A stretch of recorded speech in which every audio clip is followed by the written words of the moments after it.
Always honest though. Always honest. Why am I late? Um, I forgot that was recording. I'll leave that in. People will wonder in 10 years' time what on earth he was on about. Um, so here we are, Wednesday workshop, and today we're going to look at I think the best way of saying it, depending on what system and what way you approach it. Some people look at it and call it representational systems. Other people will call it symbolism. Um, I tend to call it inner stuff, because yeah, it sounds less ominous. Um, and it's when it ties in nicely with some of the language stuff we've looked at. And when it comes to helping people and working with people, and I mean we've touched on it and used it in different formats in the past, but I just really want to focus on it. But it is one of my favorite ways of helping people make changes in how they're feeling, or if they're feeling stuck with something. And there's a number of different approaches we can take on it. And so I'm going to share a couple of those today. And it works off the premise. There's no notes today, so we're being inspired. It works off the change element of it that you can use for yourself or for others. Works on the premise that it's not the problems that we actually have problems with, but how we relate to the problem. The problem isn't the problem. It's how we represent that to us, and everything we experience is represented to our minds in the form of images. Our minds take, sight is our predominant vehicle for accessing information for our minds. And it's very much what we're telling ourselves, which I know we've talked about before, what we tell ourselves about a situation that actually is where the problem lies.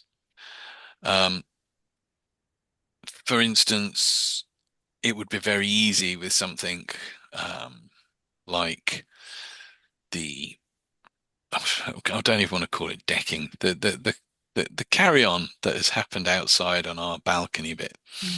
Mm. It would be very easy to go, right, well, I'm not doing anything with that space anymore. I'm just going to let it, get muddy, get dirty. If they want it to be that way, then they can sort it all out, la da da da da.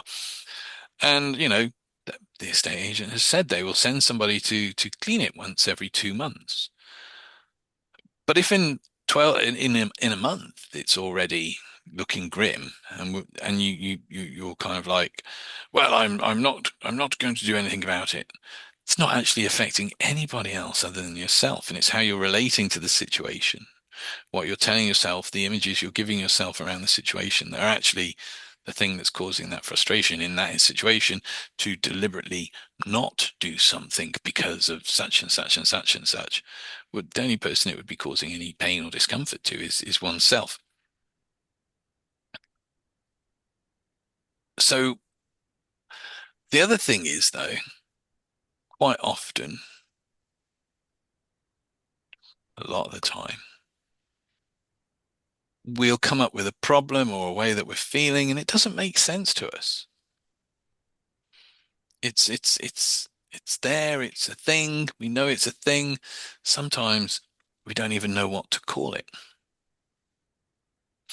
So you might be going through a phase where you're feeling certain emotions that you just don't like, but you can't pinpoint quite why, or even if you can pinpoint quite why, you don't understand why you seem stuck on it. And again, it's how we're relating to a situation. It's what we're telling ourselves, how we're representing that situation internally that actually is causing those feelings, not the situation itself. And when we start working with our own inner symbolism, with how we're representing stuff, it gives us an ability to shift and change that perspective. And the moment we can shift and change that perspective, the moment we can kind of go, that feels different, we have a choice. So if you're, I don't know, making a new career move and you're feeling really quite about whether it's the right thing to do and whether you're heading on the right path, if you get really locked into that, you may get to the point where you feel that that's all you can feel about it. That's However, if you can kind of go, well, I could feel all anxious and this about it, or actually, if I move my way of looking at it over here, I could see that as being excited about it, and yeah, a little, and what's the anticipation, but excitement, and oh, wow, what a thing, what a this, new direction. Wow. The moment the moment I have that perspective as well, I have a choice. I can carry on feeling anxious about the potential new career, or I can feel excited and optimistic about that.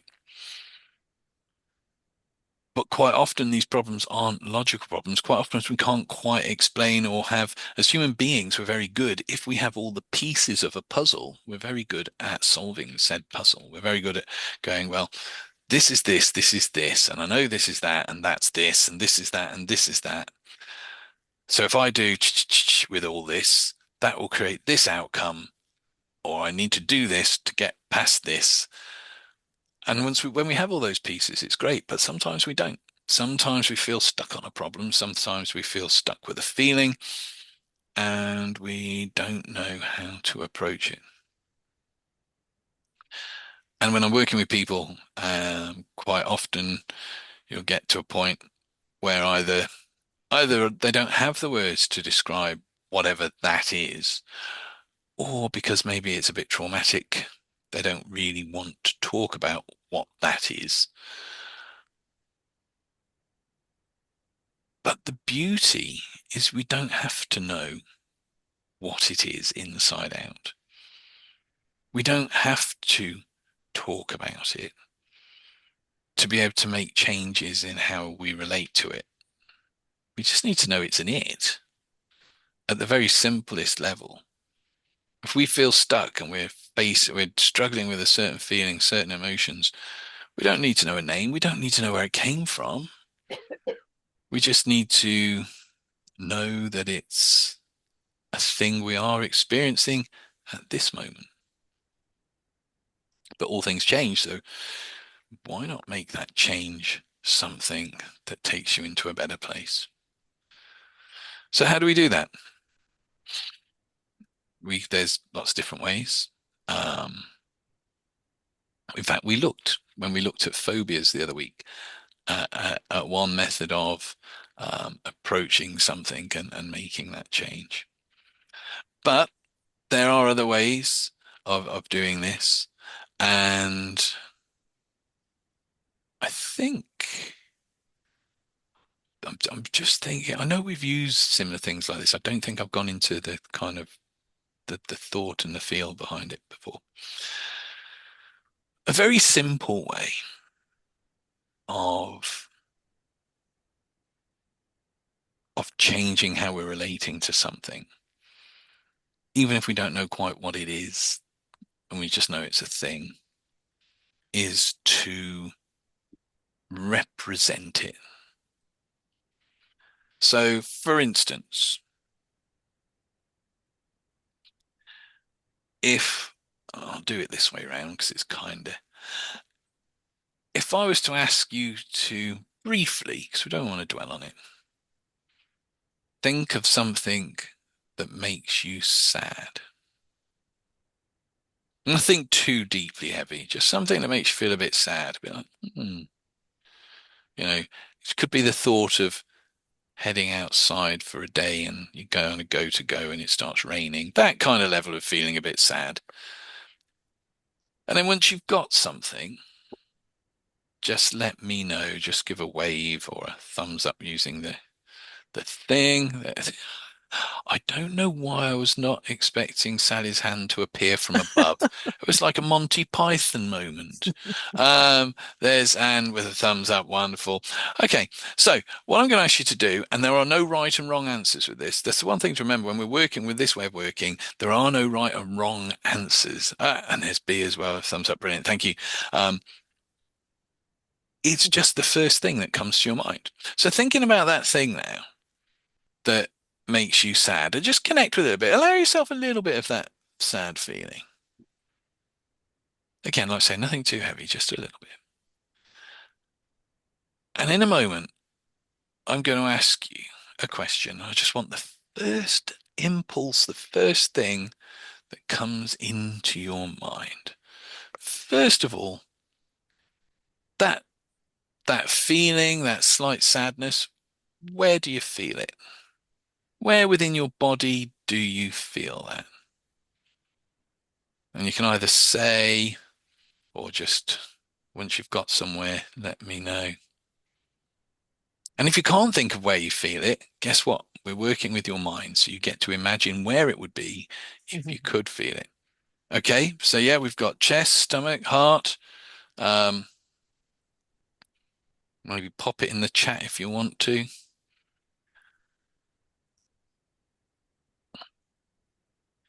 So wherever that is now, we've got somewhere within your body that you feel that feeling.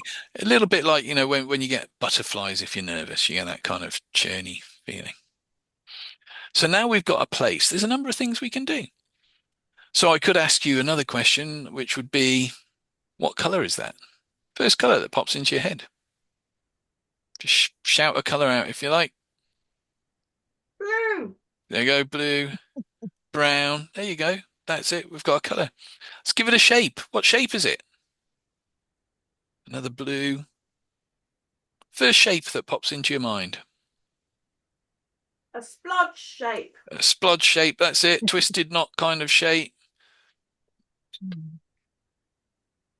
So once you've got a shape, a splatter, that's it. Could be like a paint splatter.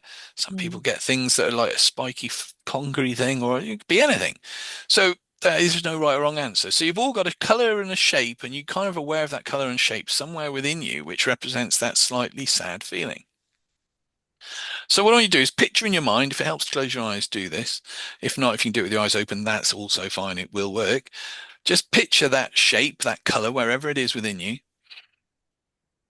And I want to, and you can mime this if it helps, and it can actually emphasize it. But if not, just imagine pushing, easing that shape out in front of you until it's about arm's length away, just at the tips of your fingertips. And then once you've done that, notice how it feels out there. Now I'd say 8, 9, 10 times out of 10, when you do this with a feeling or a sense of being blocked or something, by pushing it that far out, most people will go, "Oh, that feels a little different." So if it feels a little different just out there, what if you push it to the far side of the room? Just imagine that colored splat or knot or whatever shape it was on the far side of the room from you, further away. And notice how it feels all the way over there. That's it. So if it's in your throat, just imagine pushing it out. Push it out. Maybe it's heading up, so push it out through the top of the head. It doesn't have to go in front of you. It could go up above you, so you just can't reach it up to the ceiling. Just push it in a direction so it just has to be further away.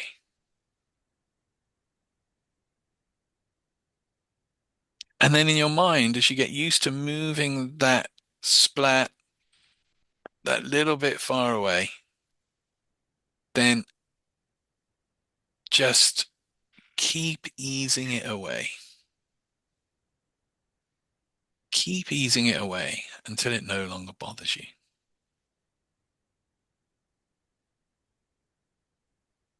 And now think of a memory something that made you feel good, made you, a happy memory, something that when you think about it, it makes you smile, gives you a nice warm feeling. And when you've got that memory of that nice warm feeling, whatever that is, my monster dog, wonderful, perfect. When you've got that feeling, just notice again where you feel that nice feeling within you.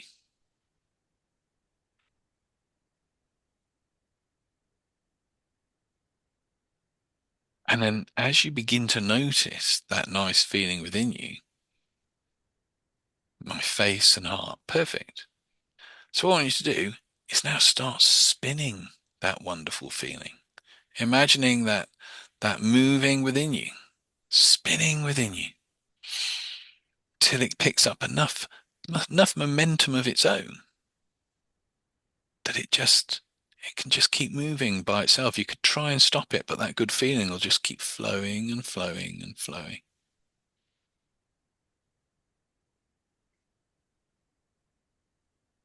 And keep spinning it until you kind of just know that it can just do that all by itself.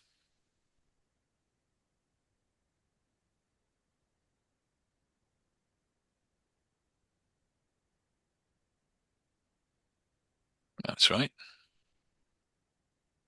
And then whenever you work with stuff like this, if ever you're focusing on your feelings, if ever you're focusing on whether it's always good to start if you want to do a bit of work on yourself with this kind of way of working.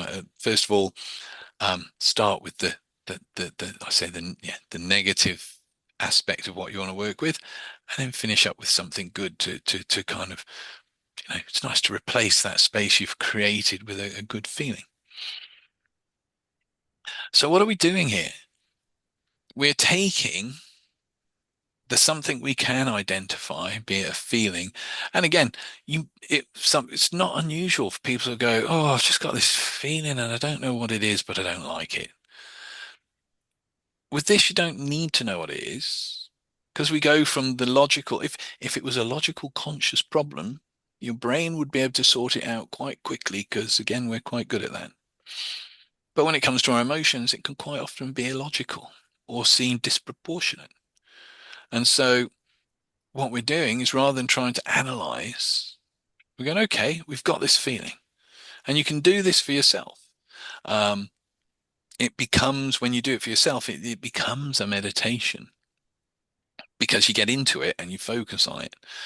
And it might be something you need to repeat over a number of days to get really strong results. But the more you work with it, what you're doing is training your mind to respond this way to different feelings.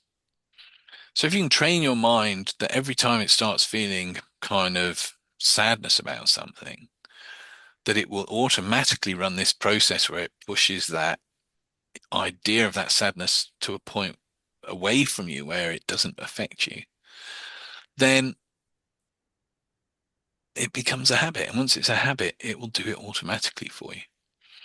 So we're creating a distance, we're dissociating from the feeling. When we take that feeling and represent it, we might not know how to work with the emotion, but the moment you make that emotion into a shape and a color, you have choices. You can move it out here. You can keep pushing it, sending it off into the distance, up into space, wherever it's not going to bother you. Or you could just move it around. Well, there's a technique, a method called Move It, imaginative name, where you would take that shape and color and you move it to somewhere within you where it has to keep getting smaller. I think I demoed this not long back. And you keep moving it until it gets so small it's on the palm of your hand. And then when it's at the palm of your hand, you get it so small still that it just becomes something you can just easily throw away. And then you mime throwing it away. And what you're doing is you're instructing your mind in a more symbolic way what you want it to do with that feeling. And the reason we need to do it this way and not just use logic and go, well, I'm feeling this way because this happened. Knowing how something happened doesn't necessarily make that feeling go away. Because our conscious and our unconscious minds, if you think back, cool, we've not used it for a long time. Certainly did it in the first few weeks of I Meditate when we were doing the first initial meditation classes. We did that ideal meditation thing where you imagine and write your ideal meditation. And on some of the coaching sessions we've done where we've done the ideal day. And by taking that feeling that we're struggling with, or it could even just be a sense of feeling stuck, okay, kind of, oh, there's got to be a solution to this problem, but I just can't see it. I feel stuck. It's not really a negative thing per se. It's just be better off without it. What color is that stuckness? We don't even know what that stuckness is. It's just stuck. But what color is it? What shape it is? The moment we start making it into a color, a shape, you can even imagine it as a sound. If it was a sound, what sound would it be? Um, the moment we start doing this, we're converting the feeling. We're stepping away from the logical, analytical mind. And by using our imaginations, we're now communicating with the unconscious mind because the unconscious mind communicates in symbolism. If you think about our dreams, that's our unconscious mind creating images and symbols. Sometimes it makes sense, sometimes it can be random and, bizarre, but that is just our minds creating our unconscious minds. And the moment you can get your unconscious mind to engage with the process, it runs the show for you. It's, if you take your mind and your awareness as an iceberg, that 10% at the top is your conscious mind, if 10%. Your unconscious mind is that vast depth beneath. And by taking a problem, by taking an emotion, and initially I'm going to say, one we want to get rid of, um, or change, representing it differently. So rather than thinking it as sadness or stress or whatever, we think of it as being a red triangle. It's getting abstract. It's not, we're no longer logically looking at the problem. We're no longer logically looking at it. We're creating a distance between that, and we're getting our unconscious minds, the imagination, to start working with it instead. And that's where we want to be working when we're working on ourselves, is at that level of the unconscious mind, the level of the imagination. The imagination is singularly one of the most powerful tools we have for personal change. If people want to stop smoking, if they just try and do it through logic, right, I'm going to wind down this pack of 20 and then I'm going to throw them away and I'm not going to smoke and I'll use some patches and la da da da da, and that works up to the point where something gets in the way or you've run out of patches or someone offers you a cigarette when you're out and about, and then the next thing you know you're smoking again because that logical step-by-step thing's been disrupted. But if we can, and that's the willpower approach, and willpower doesn't really exist if we really get into it, but willpower is literally a set of steps that I'm going to complete. And if something gets in the way, that it tends not to happen. I mean, New Year's resolutions, we're heading towards that time. Typical, willpower, focus, I'm going to do this thing. And we make these steps and we go like that. And then halfway through January, something happens. We can't be bothered to get up and do the thing one day and it goes out the window. Um, that's it. I mean, willpower can be part of success. But yeah, I was just going to say, not alone. Yeah.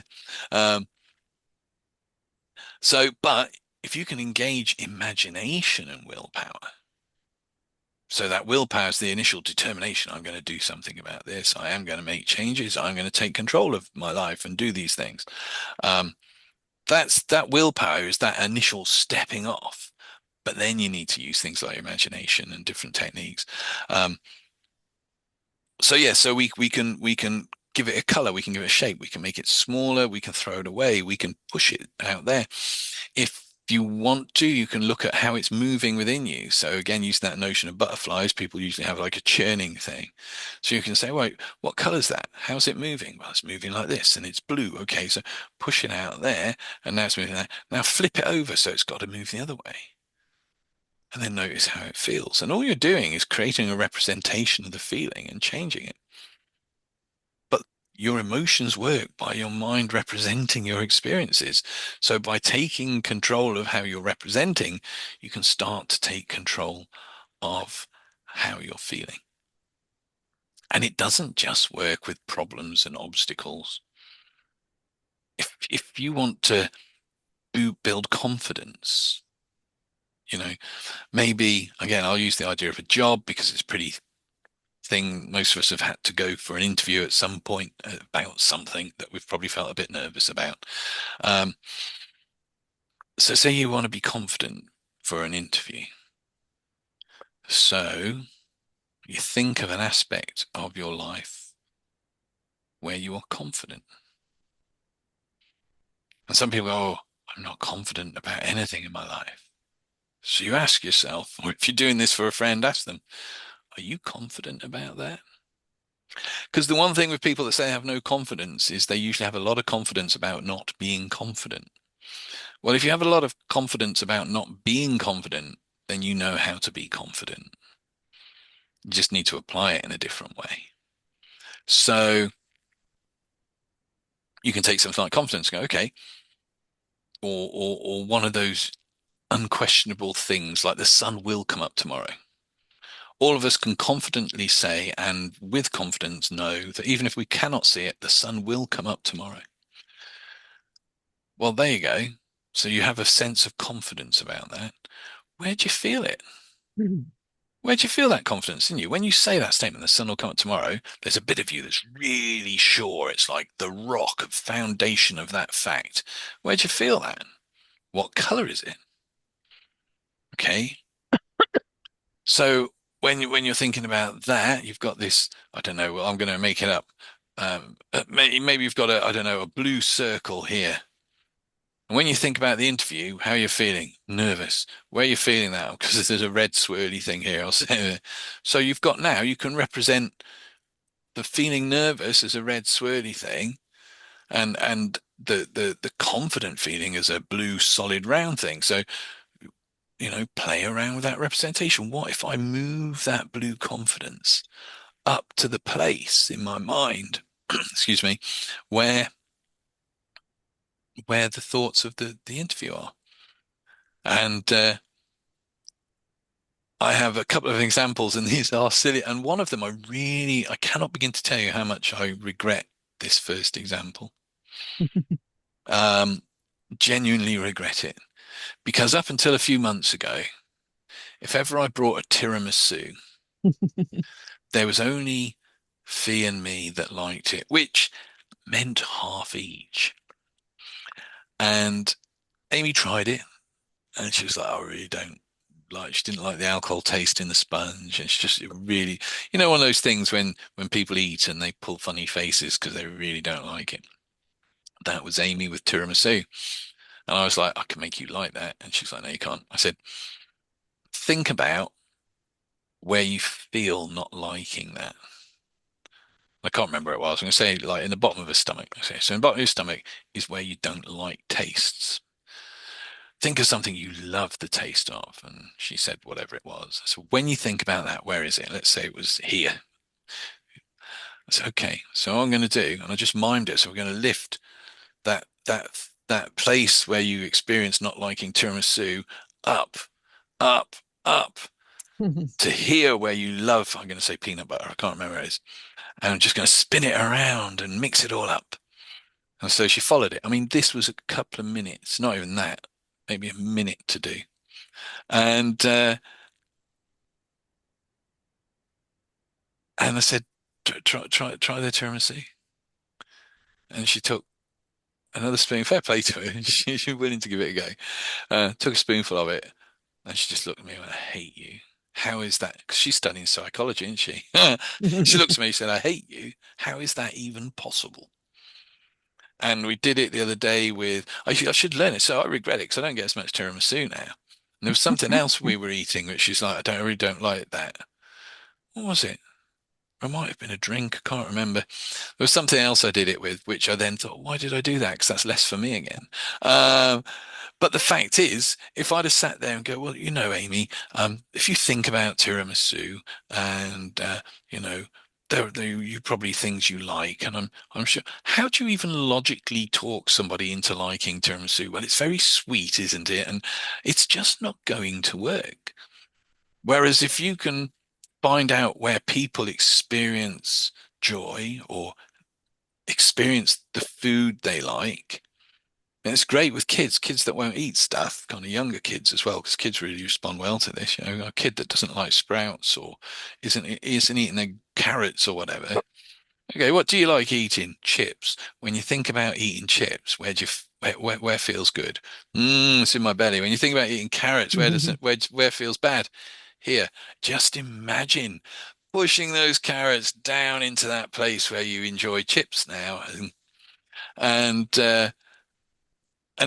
it's you'll be surprised. It's quite wonderfully enchanting when it works and flows like that. But you could do a superficial thing. That's how I got myself to like Marmite after 30 odd years, 40 odd years. He says actually of hating it with a passion. Now I know I like it, but there's part of me that knows I hate it, which is a strange predicament, but I do enjoy it. Um, so we can use this kind of way of working like that, and that's a great way of illustrating it. But we can also use it for our emotions. If we need more confidence, where do I feel confident? If I need to relax more, quite often with the meditations we do, we'll start it off, and sometimes, I'll be like, think of a place where you just can completely relax. Just a place, just now, in fact, as you're listening to this, just thinking of somewhere where you go, ah, somewhere where you can just relax. And in fact, as I'm talking about this, just picture it, be there now. Just even if you've got your eyes open, just think about that wonderful place where you can relax. See the things you see, hear the things you hear. Get a sense and a feeling for that place. And as you're doing that, I wonder where within you start to feel that relaxation. And as you begin to notice wherever that is that you feel that now, allow that feeling to begin to spin and flow within you.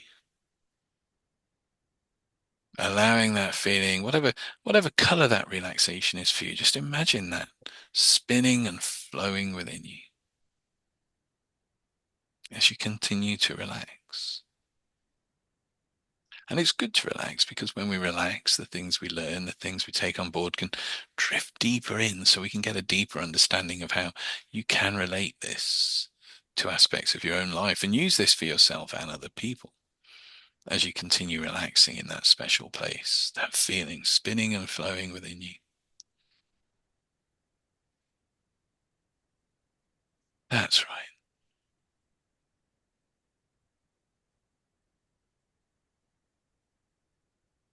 I'm just talking you through it and I'm relaxing.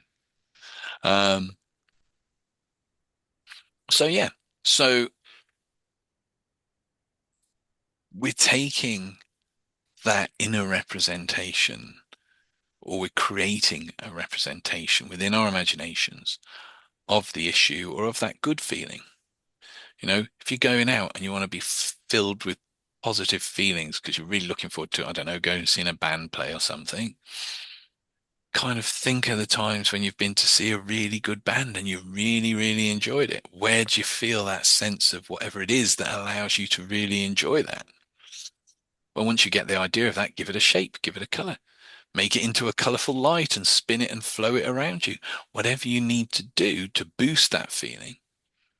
And then if it's a feeling you want to diminish and get rid of, well, simplest way is give it a color, give it a shape, and move it away. Because also, as we move things away, they get smaller and smaller as they go into the distance. And psychologically, we're telling our unconscious mind that we want that feeling to get less and less and less. And with some things, this work, you can use it for pain as well, pain management. If you've got aches, if you've got pains, works well with headaches. Give it a color, give it a shape. Mm. Move that feeling around. I think I might have used this example before once, but I remember being at a festival. My mate Phil, who um, always burns out on the first day. He's older than me, but yeah, you'd think he'd know better, but he doesn't. And he'll turn up, be full of excitement, go for it on the first night, and then the next day he'll be like, "Oh, I can't. I've got to head. I've got to go back to the tent and sleep." And we were at Wilkstock the one year. I'm sat there, and I think not long you learnt the move it technique, and I was like, "Oh, what's up?" He's like, "I got a banging headache." He said, "Too much to drink last night." Okay, you got that headache. What colour's that ache? And he's like, "What do you mean?" I said, "Humour." He says, "Grey, like silvery grey." Okay. And what shape is it? It's like a triangle in my head. It's all pointy, and I said, "Okay, move it so it has to be smaller. Where else can you be?" So he moved it around his body a few times, making it smaller each time, to the point where it's in the palm of his hand. And they said, "It might, it's there now. It's a lot smaller. Make it so small that you can just throw it away like that." And he's partly thinking I've gone mad at this point, but he's there and he goes whoosh like this, and he goes, "What did you do?" I said, "What do you mean? What did I do? You were the one following the instructions." And he's like, "It doesn't hurt. What did you do?" So there's lots of ways of applying this. Again, for good feelings as well as boosting good feelings as well as of being rid of more negative ones. And also another way you can do it is you can work with a specific image or symbol. And when you do that, an image and symbol can be anything. It doesn't have to be like a geometric shape or it literally can be any representation of that problem. Some of us aren't so visual. So, you might go, if that if if that feeling of stuckness was a piece of music, I wonder what that would sound like to you. You can even hum it or something like that. Um, okay, change it. Change that melody in your head. What if you play it up instead of down?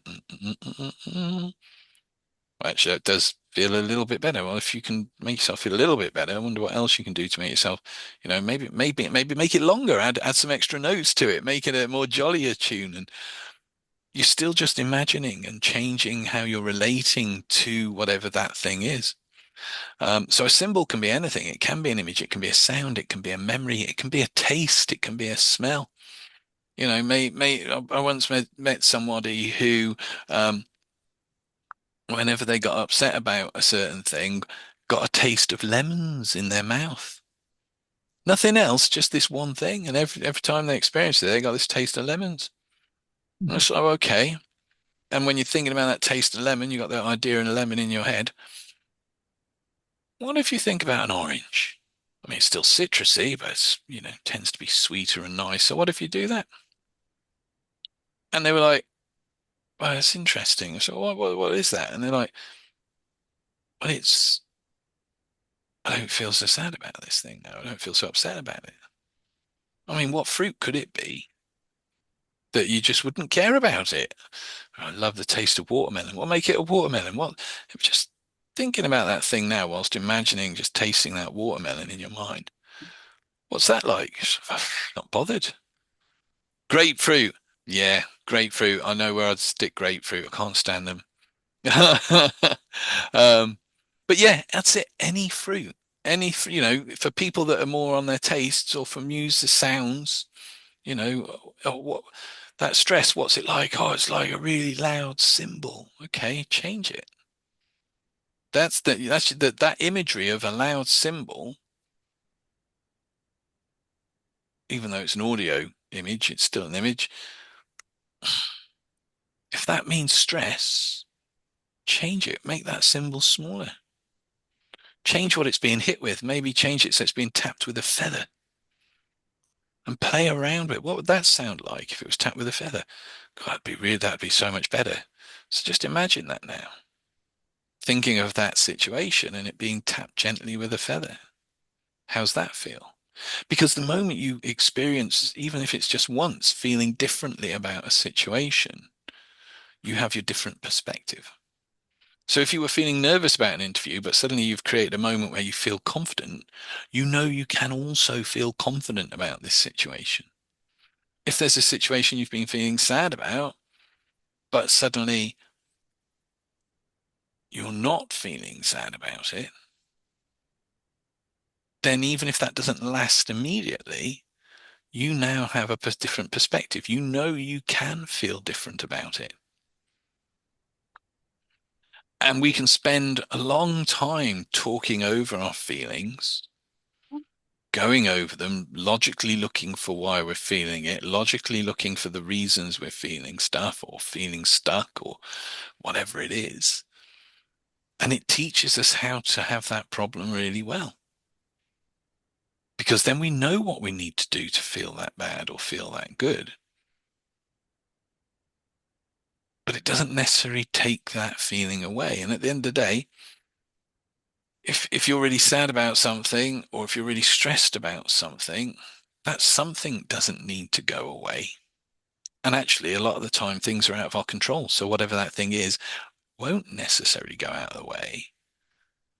But if that feeling you have about it goes, well, it's no longer an issue for you. You know, going back to the thing with the builders out here, whilst it was very kind of the guy was coming around the house and blah blah blah, it felt very stressy and it was upsetting Fee and the moment I went, "Do you know what, it's just what it is. Just what it is. I'm not going to waste any more energy worrying or stressing about this." Well, there's my different perspective. And suddenly it doesn't bother me anymore. So these are all ways that you can start working with your own inner world and inner self. And I really recommend exploring it and playing with it. Um, but starting on positives. Because if you're feeling a bit flatlined and you want to feel brighter and you think of a time when you had more energy and vitality and were feeling happier about life, and notice as you're thinking about that, because every thought we have has a corresponding physical reaction, even if you're not, even if it's only a small sensation.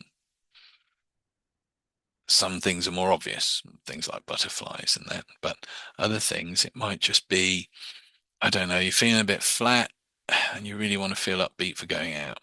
And you think about the last time you did something similar and really enjoyed it, and you notice that you get a nice tingly warm feeling just on the back of your left shoulder. Well, that's where you feel it. But because we're working with imagination, if you get nothing, doesn't matter. You can imagine where you would be feeling it. Another alternative, if anyone's ever read any Carlos Castaneda, he talks about, what's he call them? Points within the aura. I can't quite remember the term for them. But depending where these points are within our energy system around us, that affects how we're feeling, what state of mind we're in. So if you're really stressed, you could actually say, where is that stress around me? I mean, the beauty of that is the moment you say around me, you're already creating a detachment from it. It's no longer in here. So where is it around me? Okay, well, that stress feels like really focused here. It's like the point of energy for that stress is here. Okay, so let's hold on to that. I mean, you can physically, if you're by yourself, you can physically do it. Let's hold on to that stress there. When I think of being really relaxed and not really worrying, where do I feel that in that point? Okay, that's somewhere back here. That's just here actually. So, okay, what I'm going to do is I'm going to just move that energy point to back here. It's, and keep it back here.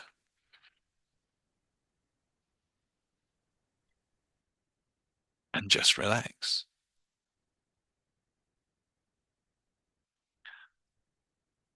And so that's how we can work with symbols, with representations for our own personal development, for our own growth.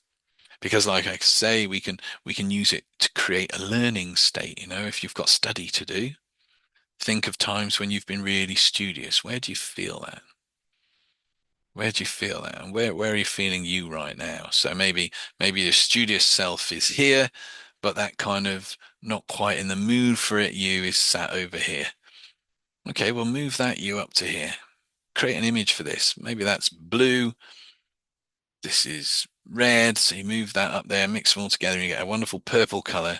And that's bringing that part of you that wasn't feeling it to a place. And you basically tell your unconscious mind, come on, get your ass into gear. I want to study. Um, so play around with it, experiment with it, and have fun using it. And if this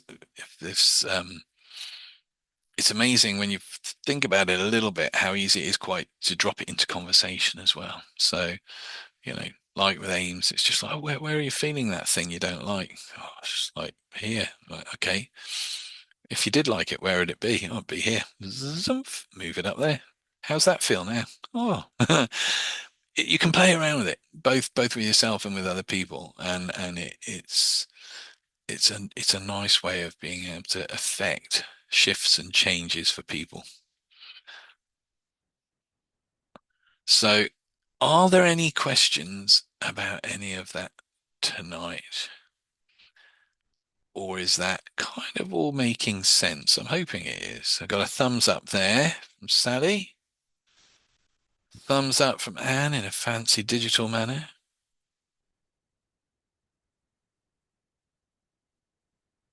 Excellent. There we go. So we'll end today's session just there.